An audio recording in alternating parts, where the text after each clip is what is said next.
So it's the morning after Ipswich practice. It was a good evening, even though it was blooming freezing. But the car went well. Tried something totally different with the setup and the diff, and I'm satisfied with it, so I'm going to pursue that. So we're already back. Going to get the scales on in a minute just to double check everything. Here's my list to do. Change the diff, put the McDonald strut in, which is named after Rob McDonald, which goes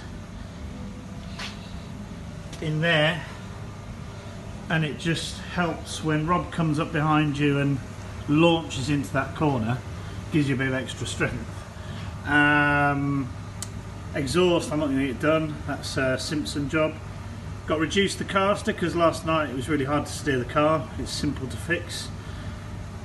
Top wishbone spacer is in the wrong place, got to sort that out.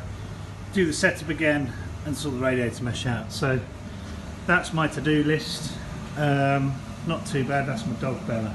That's my workshop. Just got all the bits. In the corner there is the very first original hot rod, restored lovingly by my father. There you go. It's there. I won't get the whole thing off, but yeah, enjoy. So hope to see you next weekend.